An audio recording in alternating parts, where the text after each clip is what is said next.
Olá, boa noite. Começando a nossa live hoje, às 19 horas. Em Brasília, 19 horas. Lembram disso, da Voz do Brasil? Vamos lá, então. Já recebendo aqui, dentro de instantes, o nosso convidado, né? Eu coloquei um efeito aqui, mas acho que eu vou tirar o efeito. Vou deixar sem efeito. Acho que fica melhor, né? É isso mesmo. Hoje a gente recebe o senhor João Teodoro. Ele é presidente do COFES e vai conversar conosco sobre a essencialidade da moradia. Olha que assunto bacana, não é?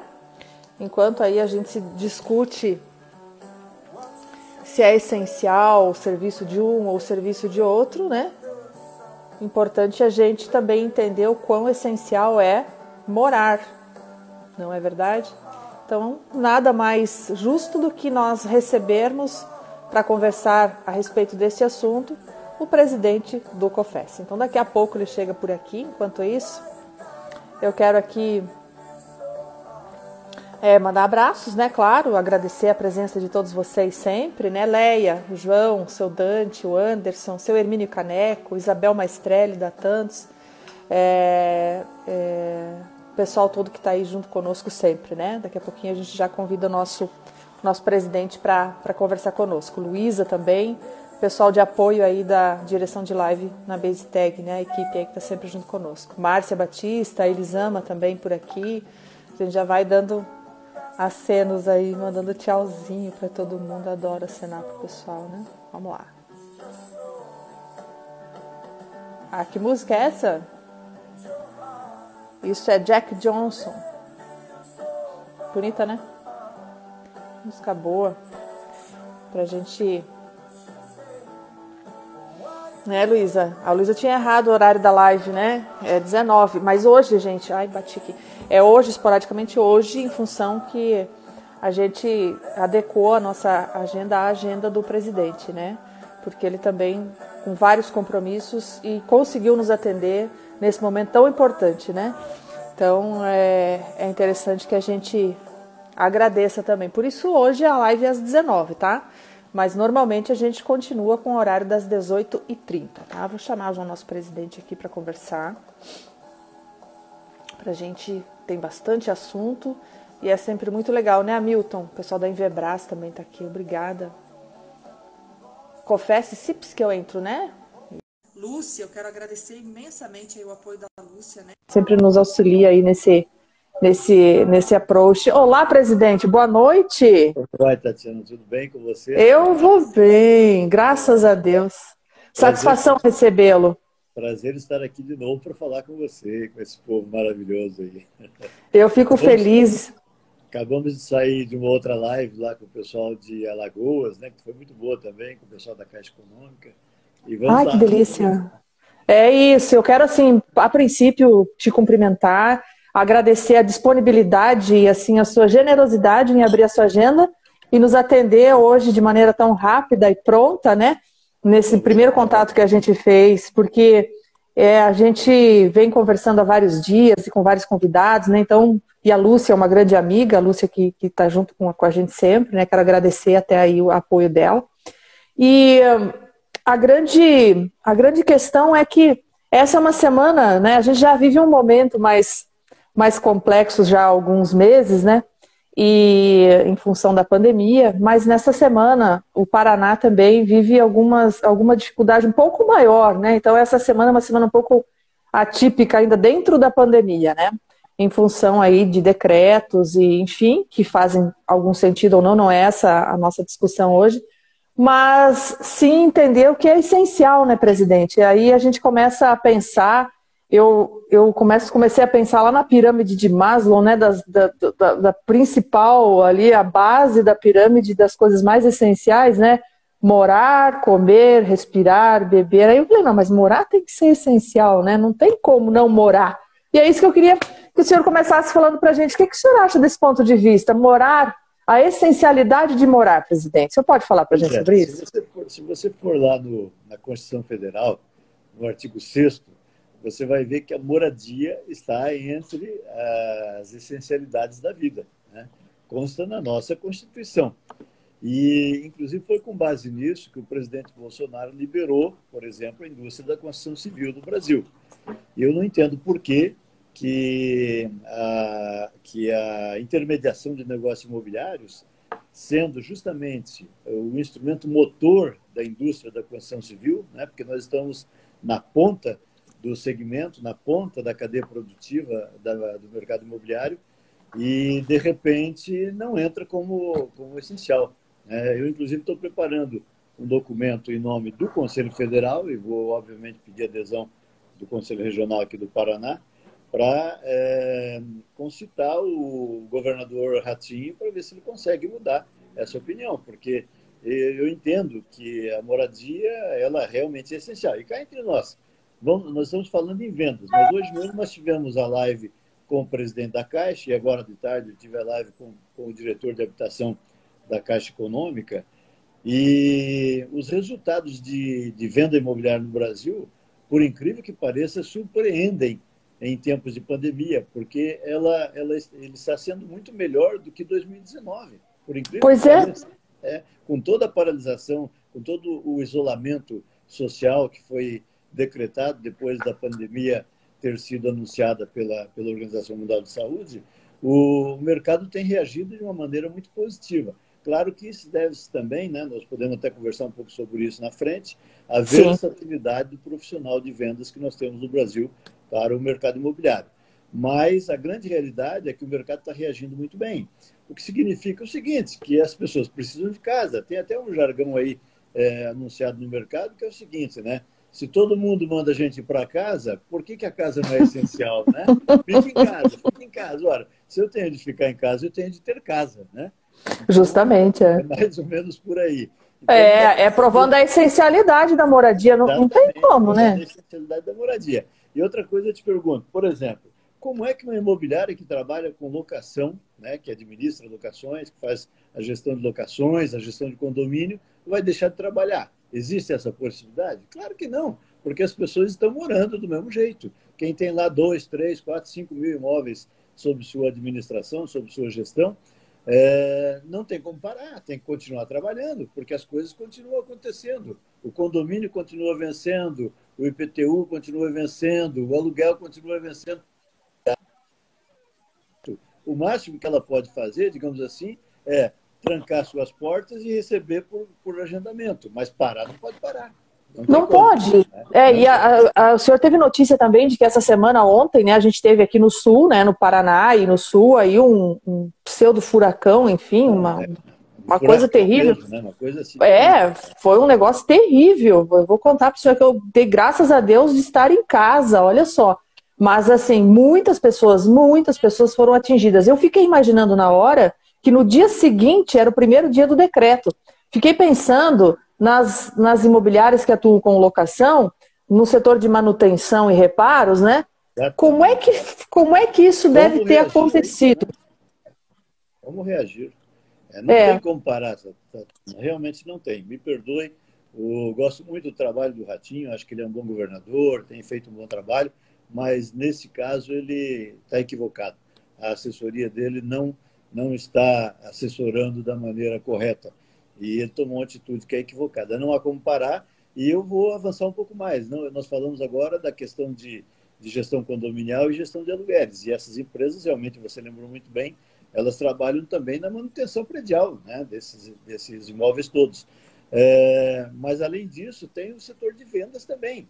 Veja você, a Caixa Econômica anunciou crescimento de vendas na área que eles trabalham, né, que tanto os imóveis financiados pelo sistema do FGTS, como do SBPE, houve crescimento significativo neste ano em relação a 2019. Significa que o mercado de vendas não está parado. Não. Agora, claro, nós aprendemos a trabalhar muito à distância, né? O corretor de imóveis ele teve uma versatilidade assim fantástica e se adaptou rapidamente a essa nova realidade.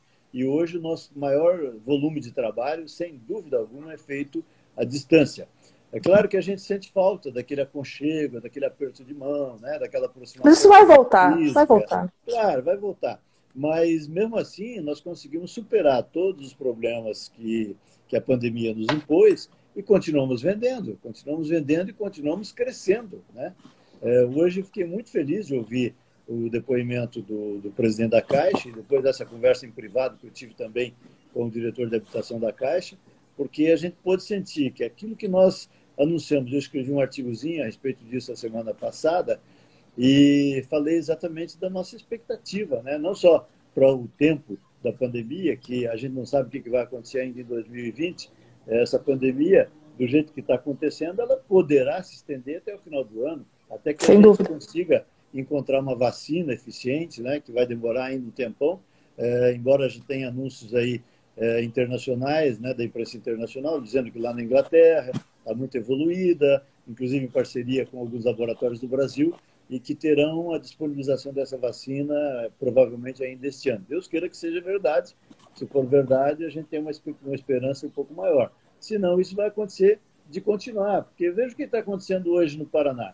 Nós estávamos muito bem, né, nas estatísticas, todo mundo contente, porque o vírus não atacava aqui no Paraná, e, de repente, a coisa degringolou. Hoje nós temos um crescimento assim, vertiginoso da curva de incidência do vírus aqui no Paraná, inclusive o número de mortes e tudo mais.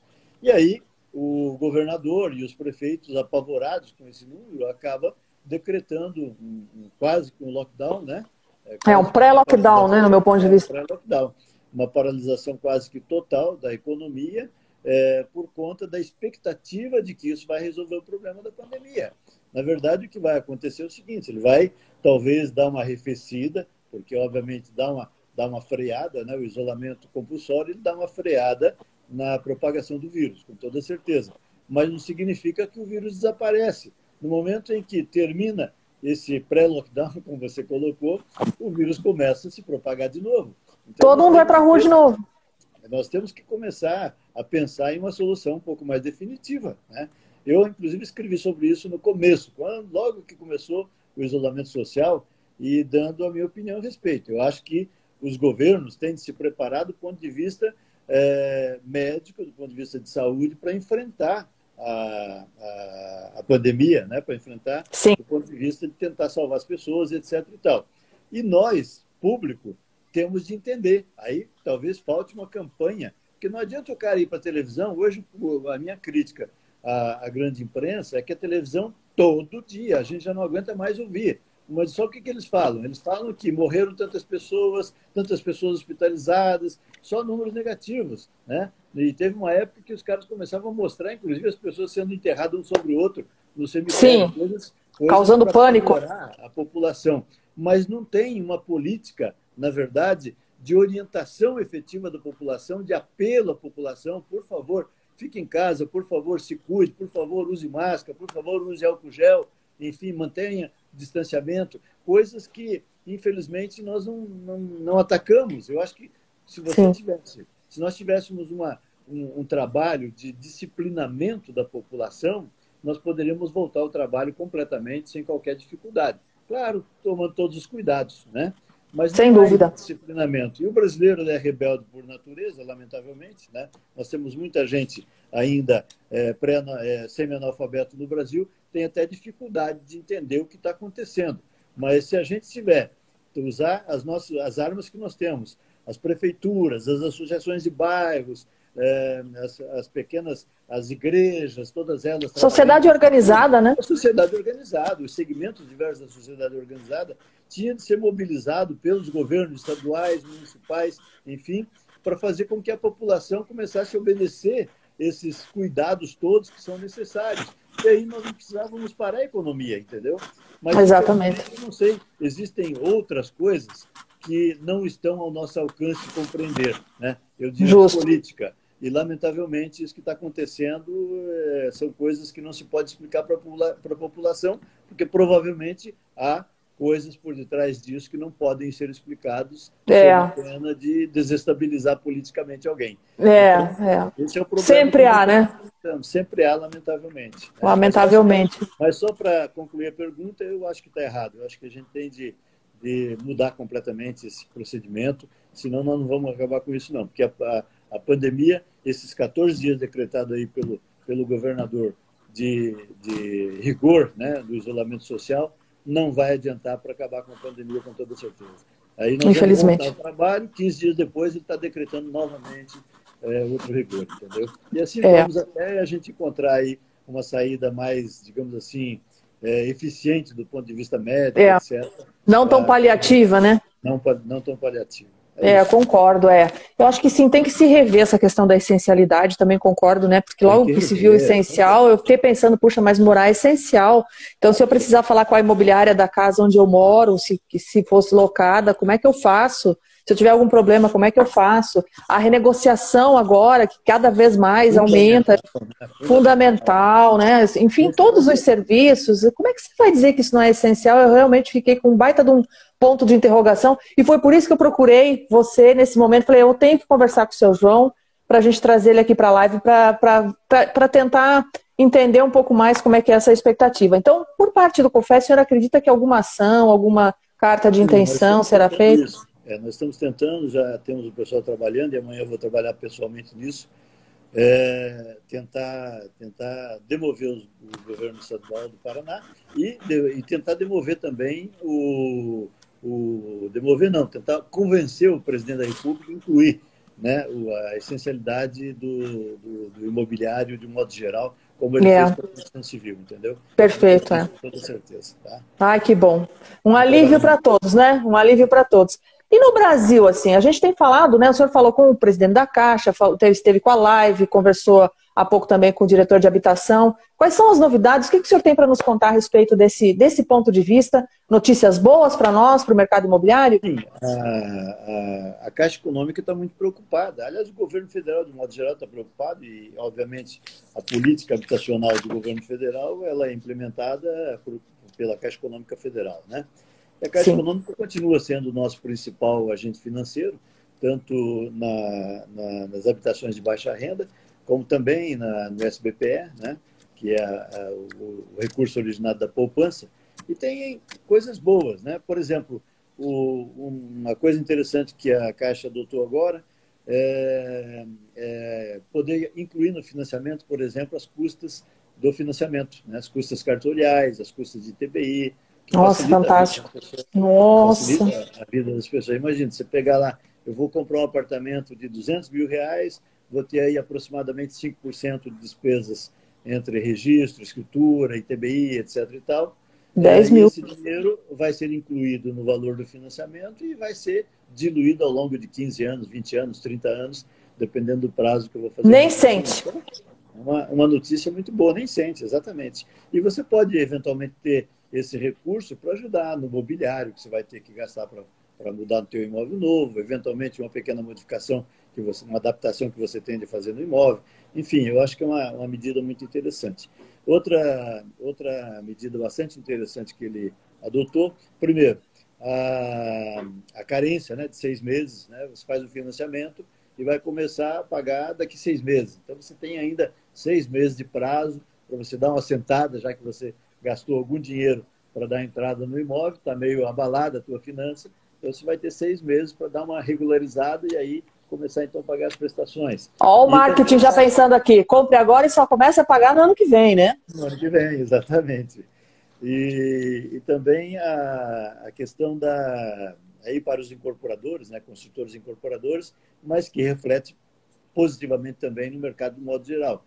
A Caixa Econômica ela garantia o financiamento do imóvel depois que você põe um empreendimento a ser construído e vende pelo menos 30% do empreendimento, né? Contrata pelo menos 30% do empreendimento, aí você vai até a Caixa e a Caixa não, pode tocar o empreendimento que eu garanto o financiamento para vocês. Ela baixou esse percentual para 15%, entendeu? Nossa, mais fácil. Não, dá uma facilitada muito boa para os incorporadores e motiva, né, a construção. Tem muito incorporador hoje com medo de construir, vai voltar a construir, entendeu? Então, eu acho que são medidas bem interessantes. Fantásticas. Que vão... E as informações sobre os financiamentos é, assim, uma coisa maluca. Deixa eu ver se eu tenho aqui. Adoro, adoraria saber disso. Fiz algumas anotações, quero ver. Porque é muito interessante, porque a indústria imobiliária, né, não só a construção civil, mas eu falo indústria imobiliária, a gente abrange todos, né? desde incorporadores, construtores, imobiliários e tal, é o que de fato diz, né, o que é realmente que vai dar, que está fazendo a economia avançar mesmo em pandemia, né, presidente? Então, é um dos principais setores, né? E o imobiliário brasileiro, você sabe perfeitamente, não só no Brasil, mas no mundo todo, mas vamos falar de Brasil. No Brasil, o imobiliário significa, ele tem o significado de um termômetro da economia, entendeu? Se o Sim. imobiliário vai bem, a economia vai bem. Se o imobiliário vai mal, é porque a economia vai mal. E graças a Deus a gente está indo bem, o que significa que a Então, economia também vai reagir positivamente lá na frente, entendeu? Eu tenho muita expectativa disso.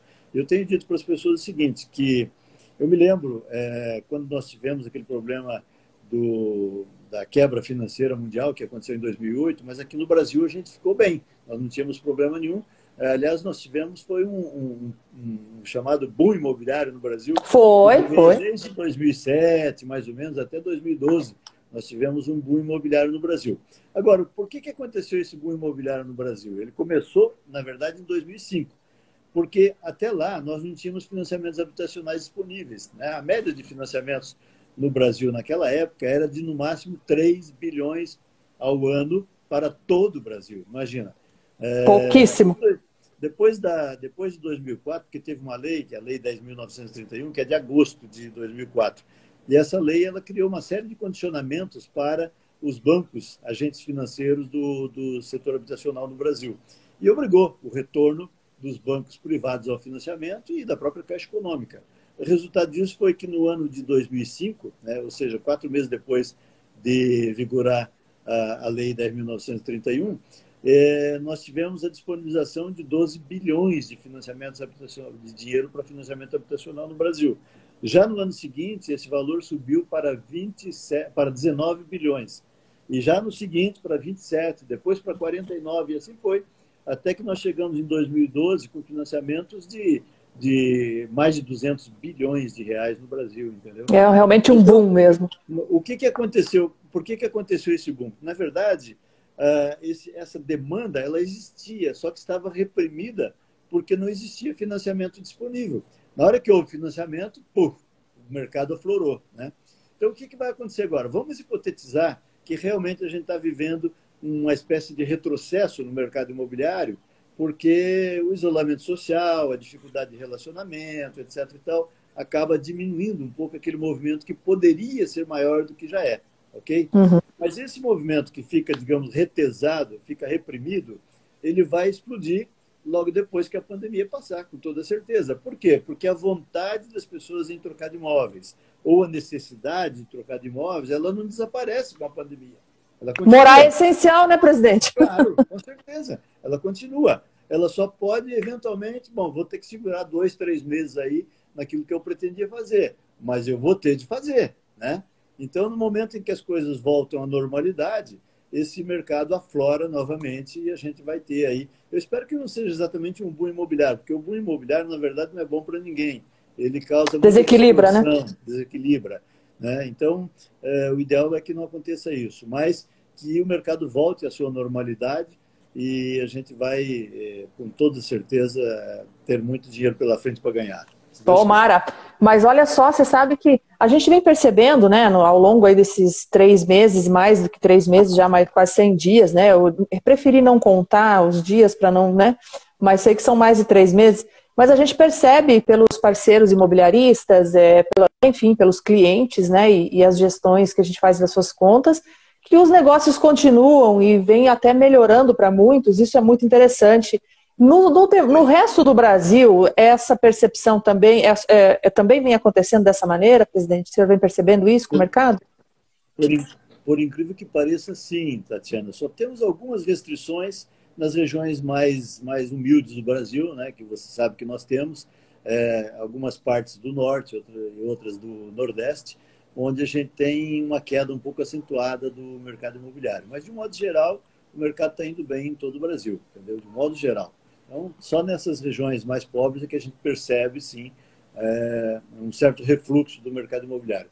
No resto do país, a coisa está indo bem, graças a Deus, e a expectativa é muito boa para todos nós. E esses anúncios que a Caixa fez hoje me deixam mais motivado ainda. Você veja eu quero saber os números. No primeiro semestre, né, que nós estamos fechando agora, no mês de junho, Sim. o primeiro semestre, a Caixa financiou, só a Caixa Econômica, financiou 170 mil unidades habitacionais. Né? Isso sem contar, isso só pelo FGTS, sem contar o SBPE. Se você somar SBPE mais o FGTS, a Caixa financiou 240 mil unidades, entendeu? bastante, é muita coisa. É muito imóvel.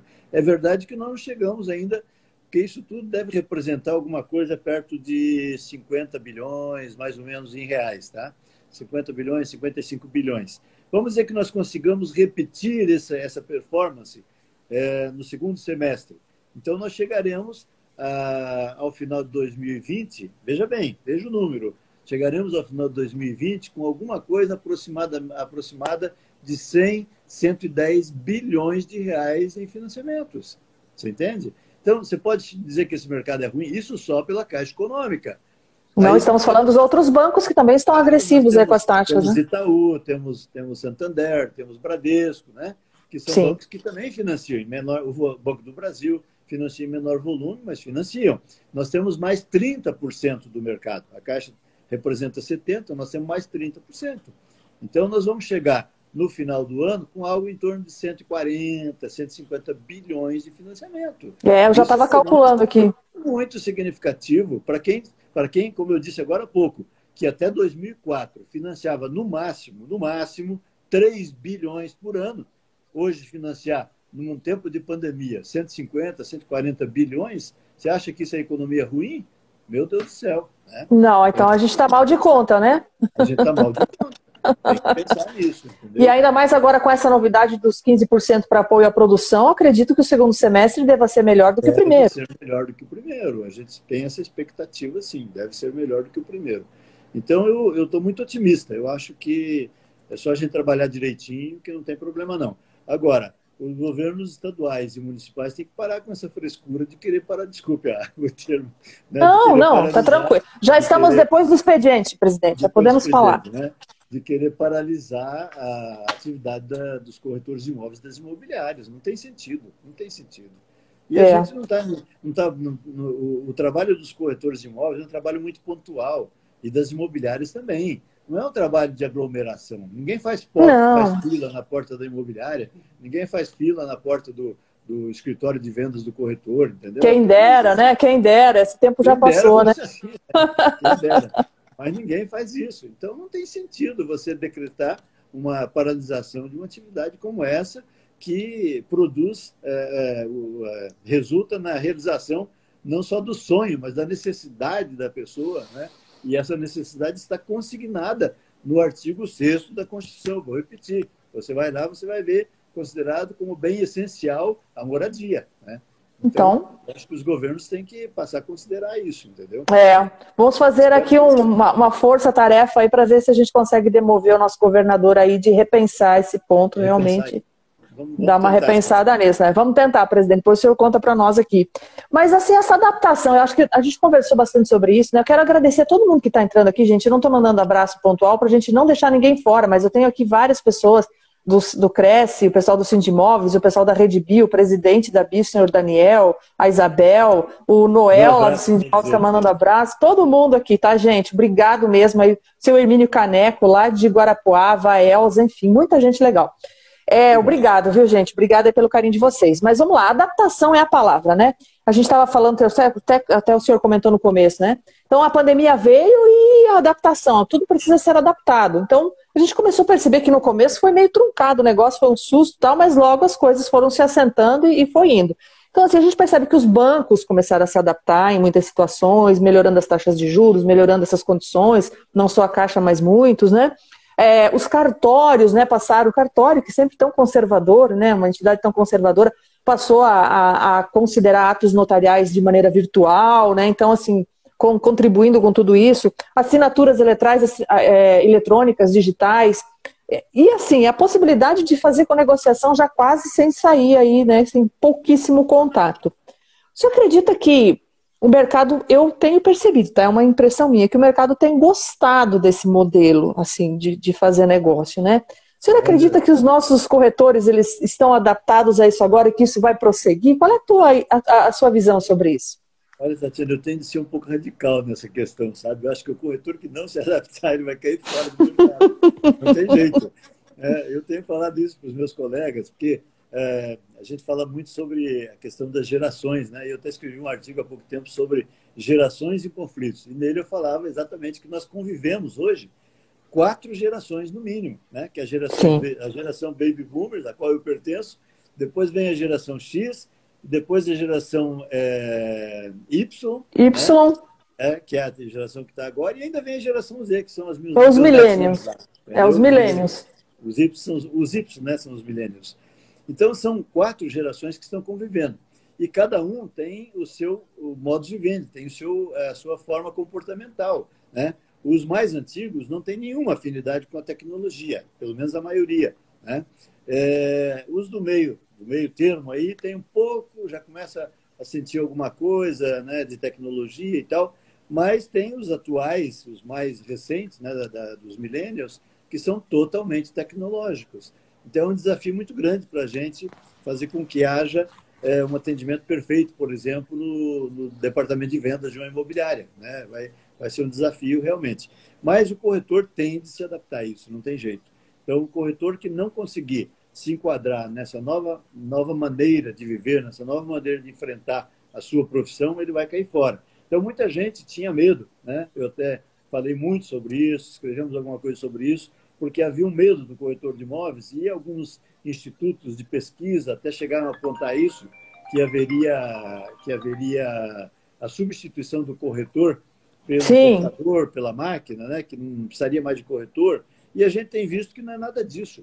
Várias tentativas que algumas imobiliárias digitais tentaram, não vou falar nome, mas você sabe de quem eu falo, não, nós vamos eliminar completamente o corretor. Aí vão conseguindo alguma coisa e, de repente, puxa vida, agora nós encalhamos e não saímos do lugar. A solução agora é parcerizar com o corretor. E aí começaram a buscar os corretores, comprar imobiliária, trabalhar em parceria com imobiliária, porque não tem como trabalhar sem o corretor no mercado. Não, agora, não tem. O corretor ele tem de se preocupar que nós vivemos uma era tecnológica, né? E daqui para frente não tem como descartá-la. Então, mesmo que você não goste de tecnologia, você vai ter de aprender tecnologia, lamentavelmente, tá? Senão vai sair do mercado, né? Não é que o CRES queira botar o cidadão para fora, não é que o COFES queira, mas o próprio mercado vai pôr para fora. E hoje, já que você falou nisso, né, na questão dos cartórios, mais um anúncio que a Caixa fez é o seguinte: primeiro, obviamente, ela vai trabalhar só com empreendimentos, só com lançamentos, né? Sim. Mas toda a escrituração poderá ser feita, ela já tem convênio com os cartórios, né, através do cartório.org, para fazer todo o trabalho de escrituração, registro, etc., sem a presença física, tudo online. Tudo digital, entendeu? Online. Tudo. E eu conversei nos bastidores com o diretor da Caixa e ele me disse o seguinte: por enquanto nós não estamos usando isso para imóvel avulso, mas é quase que uma consequência natural, né? No momento seguinte, inclusive os imóveis avulsos, imóveis adjudicados, etc., também vão seguir o caminho da escrituração e registro online, entendeu? Perfeito, então, perfeito.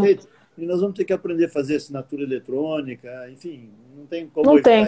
É interessante isso que o senhor está colocando, porque a gente fala bastante de tecnologia, né? E é fato, né, quando é bem possível, né, a Caixa lançando essa modalidade de assinatura da documentação para os lançamentos, é um teste para ver como isso funciona e adaptar logo na sequência também para os usados e de terceiros, enfim.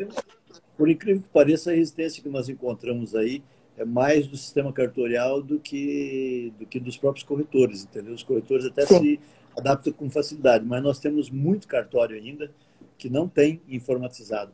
Tem cartório que tem ainda os registros dos imóveis feitos naquele livro de 2 metros de envergadura, que o cara tem que botar isso no chão e escrever a palavra... Sentado em cima, né? Do livro, quase. Então, mas é interessante. É que cartórios, né? Eu acho que o sistema cartorário brasileiro, ele é um sistema bastante conservador e assim, de poucos anos para cá, que isso vem se renovando de alguma maneira, né? Mas A nova geração vem assumindo e vem colocando, né, essa veia tecnológica também, né? Eu tenho conversado muito com, por exemplo, o Rogério Bacelar, né, que é meu amigo pessoal, e ele foi presidente da Nureg Nacional há muito tempo, hoje está na Sim. Confederação, que eu não me lembro o nome, e a gente tem conversado bastante. E a predisposição deles é fazer com que haja realmente uma modernização dos cartórios. E há pouco tempo eu participei de uma live com o pessoal de cartórios de registro imobiliário lá da região noroeste do estado do Paraná, entendeu? E eu fiquei surpreendido, saí surpreendido com a disposição que eles têm, né, de se informatizar, de modernizar. Realmente gostei muito da disposição desses É minha cartórios. região, presidente. O pessoal lá do Pé Vermelho, eles são assim mesmo. Então, assim, eu sei que é, também sou de lá. E fiquei surpreendido, principalmente de Maringá, né? O Maringá está na vanguarda, realmente. Então, eu acho que eles também já estão chegando e, se Deus quiser, vai dar tudo certo. Agora, você vai encontrar muitas dificuldades nas cidades mais distantes, né? Os pequenos centros, né? Uhum. Nós temos hoje 5.570 municípios no Brasil, né? Claro que Sim. nós temos muitos municípios que são pequenininhos, municípios de 3.000, 4.000, 5, 6 mil habitantes, esses municípios têm mais Sim. dificuldades, né?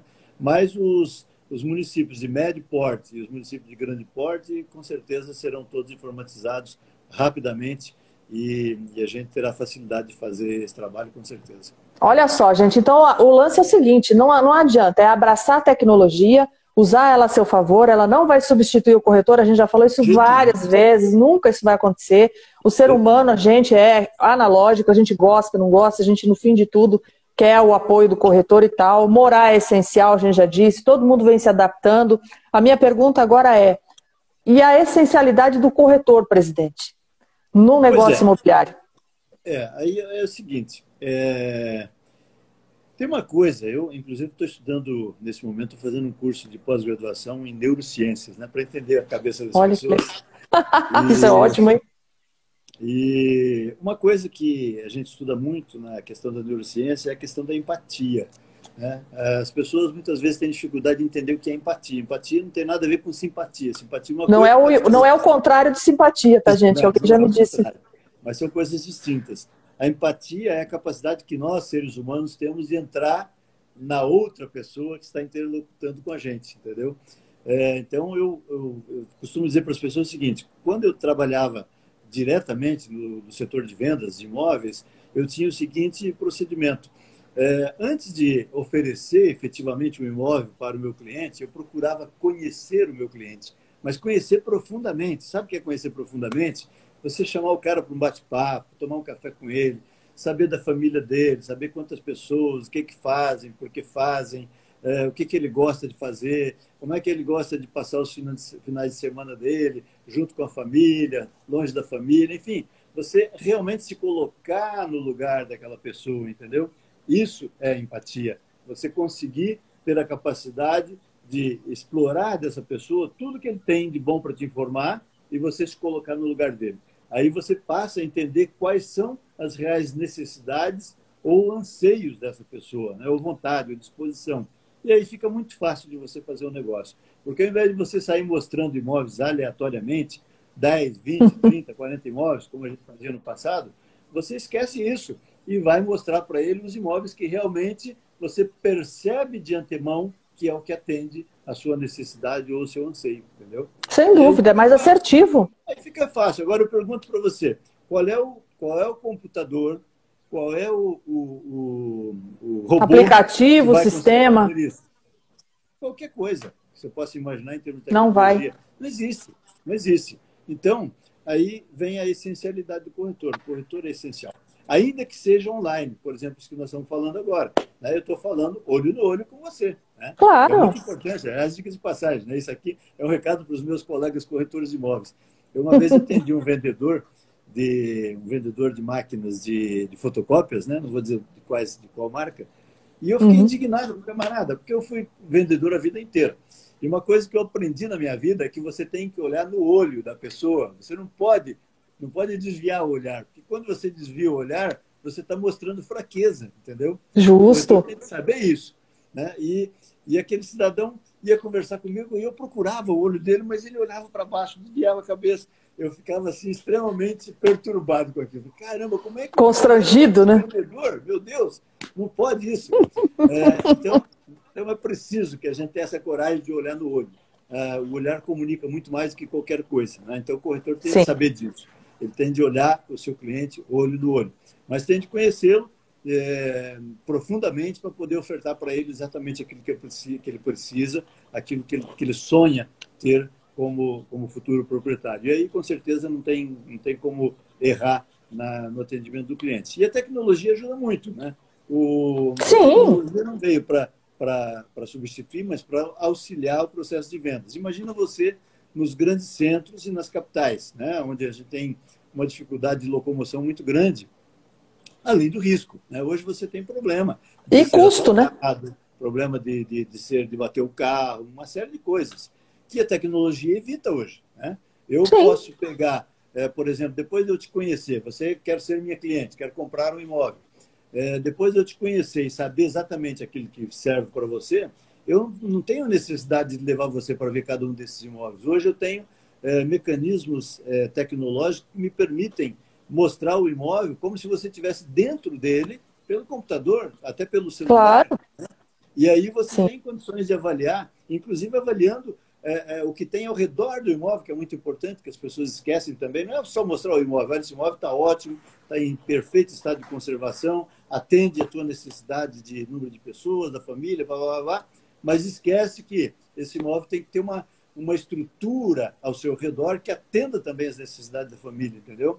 Como, por exemplo, escola, supermercado, farmácia, enfim, se de repente... Transporte público. Transporte público, de repente tem uma feira livre na frente do prédio e você passa um dia por semana que não pode entrar com o teu carro na garagem, né? Essas coisas todas, né? Ou de repente tem uma boate 3, 4 casas para frente que vai fazer barulho e botar gente de noite lá para te incomodar. Daí o corretor não conta, né? Aí o proprietário depois vai xingar o corretor, chamar daqueles nomes, né? Poxa, né?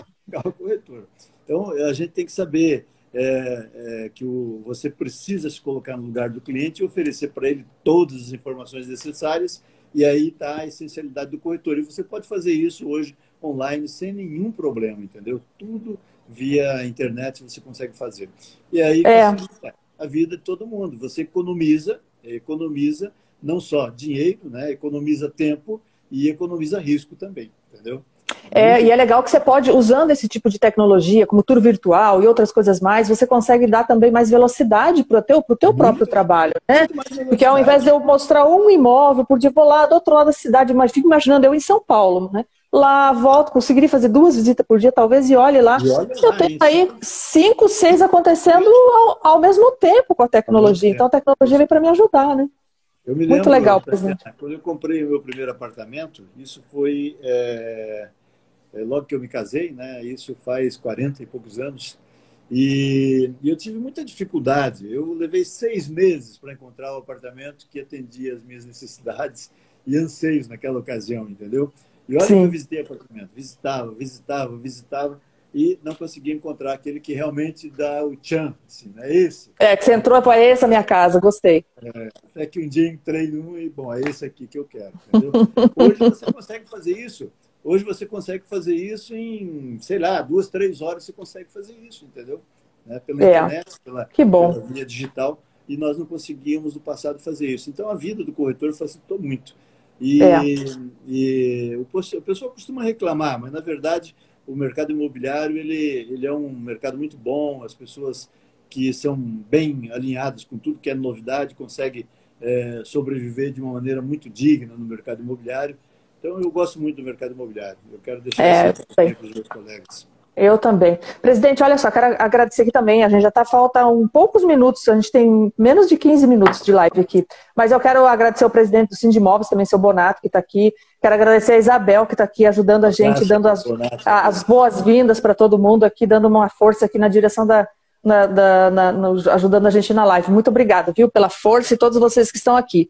Mas junto com tudo isso, eu percebo que os Cresces, né, também, e especialmente também aqui no Paraná, o seu Luiz Castagnaro e todo o time, o Luizinho, o pessoal todo aí, vem trazendo muitos eventos, muitas informações gratuitas, né, a grande maioria, até um evento que está acontecendo aí, né, que são dos Cresces do Brasil inteiro, ou seja, proporcionando e dando oportunidade para os corretores que tiverem algum tipo de dificuldade, seja de tecnologia ou de conhecimento, para que adquiram isso de maneira online ainda, né? Porque agora com a pandemia também tem tudo isso. Gostaria que o senhor falasse um pouco a respeito dessas ações do CRES, do COFES, né? Todo esse apoio que vocês vêm dando aos profissionais imobiliários.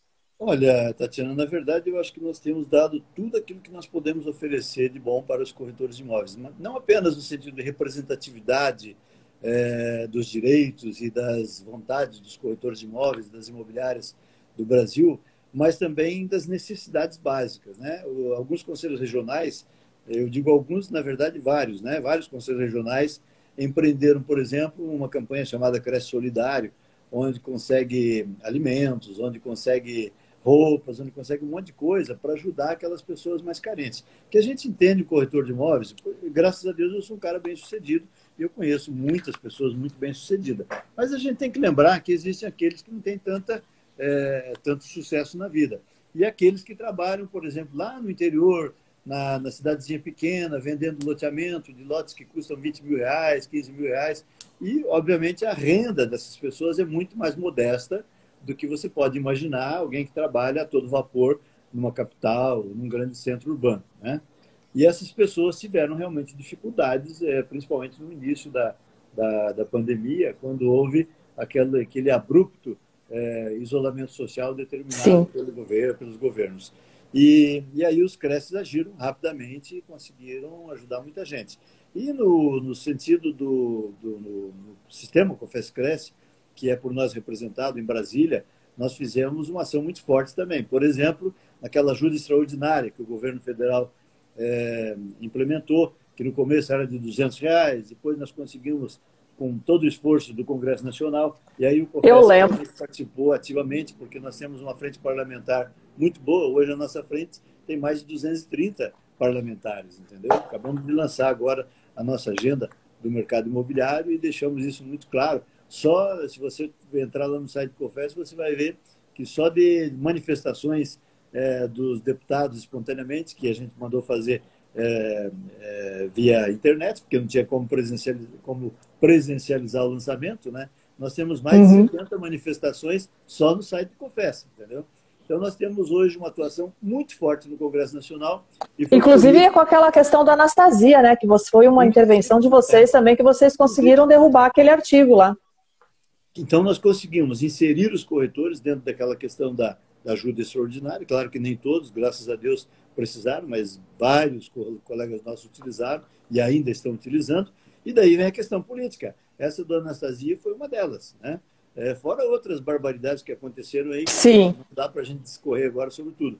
Mas essa da Anastasia era muito grave, porque ela propunha fazer com que todos os aluguéis residenciais fossem dilatados o pagamento para outubro de 2020. Imagina o desastre que seria, né? Aí nós sim. tivemos que fazer, eu até estou com isso aqui na minha mesa, inclusive, fiz contato direto com cada um dos líderes partidários, porque hoje também nós temos uma dificuldade no Congresso Nacional, porque o Congresso está trabalhando em casa, todo mundo, né? Então, os votos para aprovação de projetos não são mais dos deputados, são dos líderes partidários, entendeu? Então, a gente tem que trabalhar... Mudou um pouco a configuração. Mudou a configuração. Então, nós temos de trabalhar os líderes partidários para cada questão e fazer com que as nossas bases trabalhem nos seus próprios estados, né, os seus deputados, para que eles conversem com o líder e convençam o líder de votar sim o ossado, entendeu? Mas a gente tem tido muito trabalho, muito trabalho. Eu imagino, presidente. Mas graças a Deus a gente tem tido sucesso em praticamente tudo. A única coisa que nós ganhamos essa questão da locação, né, tiramos do projeto o artigo 9º, e graças a Deus passou assim. Perdemos nessa questão aquela barbaridade que o Congresso aprovou dos síndicos, né? Superpoderes para os síndicos. Aí não conseguimos derrubar. Mas, felizmente, a sensibilidade do presidente Bolsonaro foi foi coerente com o nosso pensamento e acabou vetando os artigos que davam aqueles superpoderes aos síndicos. Pois é, então, acabou pois é. saindo como a gente gostaria que saísse mesmo. Então, tudo isso a gente tem feito. No final deu tudo certo, né? Deu tudo certo. No âmbito do sistema COFES-Cresce, a gente tem trabalhado muito em prol dos corretores de imóveis, em todos os aspectos. Todos os aspectos. Até a Isabel colocou aqui, ó. Só o fato de manter a profissão regulamentada, acho que já é principal, né? Isso é muito, muito importante, né? Às vezes, algumas pessoas têm dificuldade de entender isso, mas aqueles que entendem sabem que isso é fundamental. Né? Quanto valor tem? No Brasil, onde a gente tem dificuldades, ainda a nossa subcultura acaba prejudicando um monte de coisa, mas a maioria das pessoas já compreende a importância que nós temos disso. Nós temos recebido visitas de delegações de vários países, mundo afora, não só da América Latina, mas da Europa, da América do Norte, inclusive da Ásia, né? Para não falar China, visitando o COFES para saber como funciona aqui no Brasil, para eles tentarem implementar nos seus países de origem também, entendeu? Olha que então, fantástico, servindo de exemplo para o mundo. Deus, exatamente, servindo de exemplo para o mundo. Isso é fantástico. E a nossa interação hoje com o mundo também facilita bastante. Né? Nós implementamos, desde 2006, uma interação muito forte com os Estados Unidos, com vários países da Europa, com o Canadá, e inclusive com a China. Né? E a gente tem trazido muitas novidades para implementar aqui no mercado imobiliário brasileiro também, com muito sucesso, graças a Deus. Cada vez mais maduro, né? Graças a Deus a gente vai amadurecendo o mercado. Isso é muito bacana. Eu queria colocar aqui para você, então, para a gente finalizar, presidente, assim, agradecendo imensamente, assim, a sua disponibilidade de aceitar a gente, tá? Assim, aceitar esse convite tão rápido, e eu sabia que o senhor tinha uma live às 5, aí a gente mudou um pouco o horário, adequou, e o senhor prontamente aceitou, fiquei muito feliz. Então, assim, imóvel é essencial, morar é essencial, e a gente vai brigar por isso, né, presidente? Vamos juntos. É essencial. E o corretor é essencial. Pronto. Vamos brigar por isso. Eu deixo aqui o espaço aberto para as suas considerações. Eu quero agradecer todo mundo que está aqui na live, tá, gente? Não vou agradecer pontualmente cada um, mas são pessoas fantásticas, muitos corretores, imobiliaristas, empresários, líderes de entidades, pessoas que estão junto conosco aqui. E em nome de todos eles é que a gente lhe agradece esse grande apoio. As suas palavras hoje, elas acalentam o mercado imobiliário, eu tenho absoluta certeza disso. E ainda mais se o senhor ainda tem essa disponibilidade de concordar conosco com essa essencialidade, a gente fica mais feliz ainda. Sem dúvida alguma. Eu quero agradecer a você, aliás, a oportunidade de poder falar com os meus colegas corretores de imóveis. Eu acho isso muito importante, porque a gente nem sempre tem essa possibilidade, né? E a live nos favorece isso. Eu vi que entrou aí o Barcelos, meu amigo, nosso diretor de avaliações, além da Isabel, além do Bonato e o presidente Castegnaro, enfim, muita gente boa aí participando conosco e ouvindo um pouco a gente. Eu fico muito feliz de poder conversar com eles e poder dar algumas explicações. Que Deus abençoe muito você e toda a tua equipe, e a todos os meus colegas corretores de imóveis também, e até uma próxima oportunidade. Presidente, obrigado. Registrar um agradecimento aqui à Lúcia, que fica comigo aqui. Sempre, a Lúcia é um amor. Sempre. A Lúcia sempre nos ajuda demais, a Lúcia faz um papel assim fundamental e sempre muito presente, sempre muito disponível, né? E ela realmente é uma pessoa fantástica. Presidente, um grande abraço. Assim que tiver novidades, o canal está sempre aberto em qualquer situação aqui na Basitec para o senhor, para todo o COFES, para o Cresce, enfim, para quem precisar. Um grande abraço, saúde. Um grande abraço, fiquem com Deus. Tchau, tchau. Amém, tchau, tchau. Olha só, pessoal lamentando, que pena que acabou. Eu também acho que pena que acabou. Dona Fátima Galvão, obrigado. Lúcia, Vicente, Castro, Ana Beatriz, Isabel, muita gratidão por você, viu?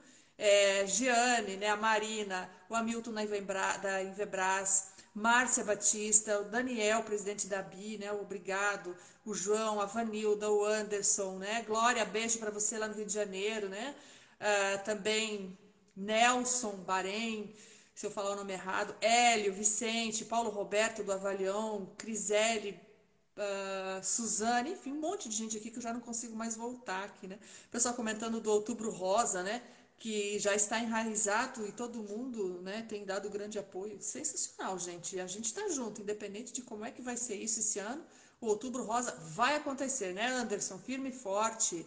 Obrigada aí pelo carinho de todos vocês, também Ricardo Azevedo, Barcelos também aqui, enfim, todas essas pessoas fantásticas. Muito obrigado, espero que a presença do presidente João Teodoro, né, do presidente do COFES hoje aqui no canal tenha trazido um alento, né, pra gente, e quem sabe aí com essa disposição também, né, e entendendo que morar de fato é essencial, não tem como não ser um serviço essencial, né, gente? Então, quem sabe consiga demover aí os nossos governantes de incluir as imobiliárias como um serviço essencial, como de fato é essencial, né? Então, quando isso acontecer, a gente comemora por aqui também junto com vocês. Um grande abraço, obrigado pelo carinho, obrigado pela presença. Nós teremos aí, amanhã não tem live, a gente faz live agora terça, quarta e quinta, tá, gente? Na terça-feira a gente vai falar sobre... na terça-feira, a gente vai falar com quem na terça-feira? Eu já até esqueci minha agenda aqui.